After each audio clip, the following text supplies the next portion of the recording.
Welcome to Global Sky Update. Please subscribe to my channel and press the bell icon for more updates. I don't think people understand just how much the balance of power is shifting in the South China Sea. Good evening. Today, the world witnessed a striking show of unity in the South China Sea. American and Filipino Marines conducted a massive public military exercise near Taiwan, on the northernmost Philippine islands. The drills, codenamed Operation Archipelago Sentinel, sent shockwaves through global capitals, especially Beijing. At dawn, the roar of engines and helicopters filled the Luzon Strait as joint forces stormed the beaches of Batanes. This was no secret maneuver, but a deliberate, highly visible statement. Images of coordinated landings and advanced weaponry spread rapidly, signaling a renewed alliance. For years, China's claims and pressure on Taiwan have kept the region tense. The Philippines, feeling this pressure, has now shifted from passive observation to active deterrence. The message, an attack on one is a concern for both. This partnership, rooted in history, is now tested in the crucible of modern geopolitics. The implications are immediate. Markets react, diplomats scramble, and analysts dissect every move. U.S. high-tech weaponry alongside Filipino troops near a major flashpoint is a game-changer. It redefines the Indo-Pacific strategic landscape. This isn't just about military might, it's about sovereignty, international law, and the balance of power.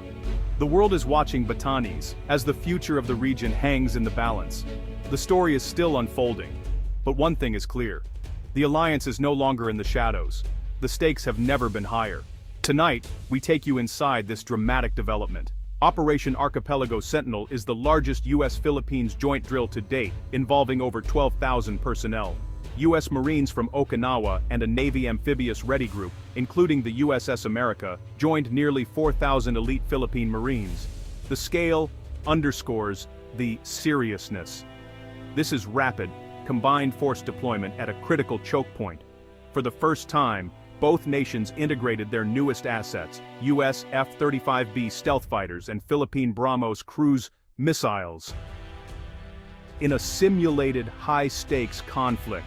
The goal: seamless interoperability, turning a paper alliance into a real fighting force. The drills focused on literal combat, precisely the environment between the Philippines and Taiwan. By practicing here, both nations are rehearsing for real-world contingencies, building muscle memory to defend Philippine sovereignty and regional stability. Deploying such a force so close to Taiwan is a clear political signal. U.S. commitments are ironclad, and the costs of aggression will be high. This is strategic communication, written in military might, not words. The world is watching, and the message is unmistakable. Batanes, the Philippines' northernmost province, is more than scenic beauty. It's a strategic dagger pointed at the region's biggest flashpoint.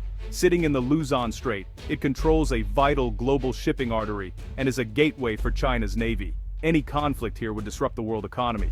By holding drills in Batanes, the U.S. and Philippines assert their role as guardians of this choke point. For locals, the sudden military presence is a profound change, but many support it, recognizing their island's importance. The exercises test how civilian life and military operations can coexist, a key to long-term defense. Militarily, Batanes is the perfect forward base for sensors, missiles, and rapid reaction forces. The drills focused on amphibious landings and securing airfields, turning the islands into a fortified sentinel. The message: these waters will not be controlled by force. Operation Archipelago Sentinel began with a pre-dawn amphibious assault on Itbayat, simulating the seizure of a hostile shore. U.S. and Philippine Marines landed in coordinated waves, quickly securing the island's airstrip. Osprey aircraft brought in reinforcements, while Filipino Marines called in U.S. F-35B jets for close air support. The focused speed, overwhelming force, and rapid setup of long-range precision weapons. A live-fire exercise followed, U.S. HIMARS and Philippine artillery firing in unison, capped by a simulated BrahMos missile launch. U.S. aircraft provided targeting data, demonstrating a critical sensor-to-shooter link. Integration went beyond hardware. Marines from both nations worked side by side, sharing tactics and building trust. American squad leaders coordinated with Filipino radio operators. Filipino snipers provided overwatch for U.S. units. This deep integration forged a unified combat team, not just two forces operating in parallel. The exercise proved they can fight and win together. The alliance is now battle-tested. The drills were loud, but the voices of those involved spoke louder. U.S. Marine Captain Eva Rostova, an Osprey pilot, described the integration.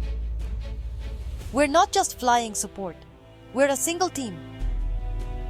Filipino squad leaders' voices are as familiar as any fellow Marines, bonds built in action, not textbooks. Philippine Marine Sergeant Miguel Reyes echoed the pride. "We defend our islands with our oldest ally, using the best technology. We're equal partners." Seeing U.S. HIMARS next to Filipino artillery inspires confidence and mutual learning. Local knowledge and terrain expertise make Filipino Marines indispensable. In New York, anchor Sarah Jensen reported live, highlighting the tension and diplomatic shockwaves.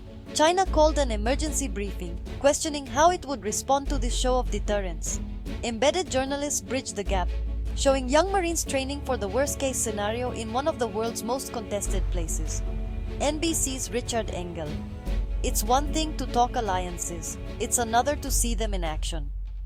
American and Filipino Marines, barely in their 20s, work seamlessly, training to prevent a wider conflict. The sense of purpose is palpable. What's happening in Batanes is essential to regional peace. China's reaction was swift and furious.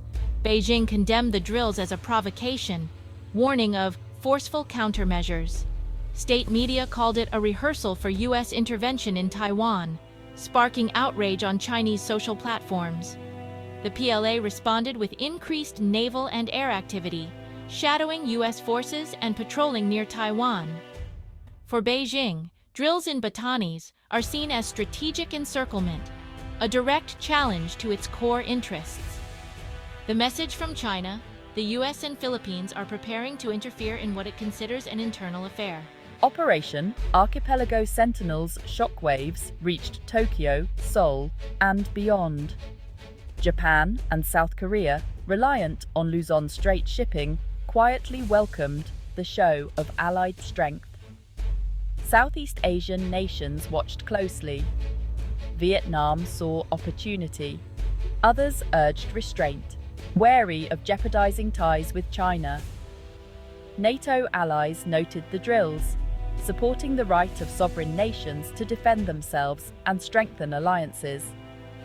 The South China Sea is a global issue, a battleground for the rules-based order versus China's sphere of influence model. The outcome will shape freedom of navigation, international borders, and the rights of smaller nations. The drills forced every player to reconsider their strategy. The stakes are global, and the world is watching. We convened experts to decode these events. Dr. Mira Rapp-Hooper. This is strategic deterrence in action. The U.S. pivot to Asia made real. The choice of Batanes is legal, strategic, and sends a clear message about Taiwan. Admiral Stavridis. This is the maturation of expeditionary advanced base operations, small, lethal forces denying access to larger navies. The drill is a proof of concept for asymmetric warfare. Dr. Victor Cha. The Luzon Strait is a choke point for global trade. Even perceived risk can disrupt markets and supply chains. China's response, economic or military, will be the key variable. Dr. Rapp-Hooper. The goal is to prevent war by showing the costs, but misinterpretation could escalate tensions.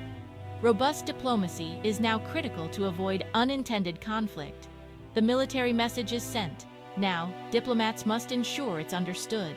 The thunder of drills in Batanes will fade, but their impact will echo across the Indo-Pacific. Operation Archipelago Sentinel was a defining moment, drawing a clear line in the Luzon Strait. The revitalized U.S.-Philippines alliance is now a visible, formidable deterrent. The seamless integration of forces has reshaped the region's strategic calculus. Allies are reassured, adversaries are challenged, but with strength comes responsibility. Deterrence requires wisdom and clear communication. The risk of miscalculation is real. Diplomacy must match military readiness. The world must support allies, invest in diplomacy, and defend the freedom of the seas. The future of the Indo-Pacific depends on navigating these turbulent waters with courage and a commitment to peace. The watchfires are lit in Batanes. Now vigilance is required from us all.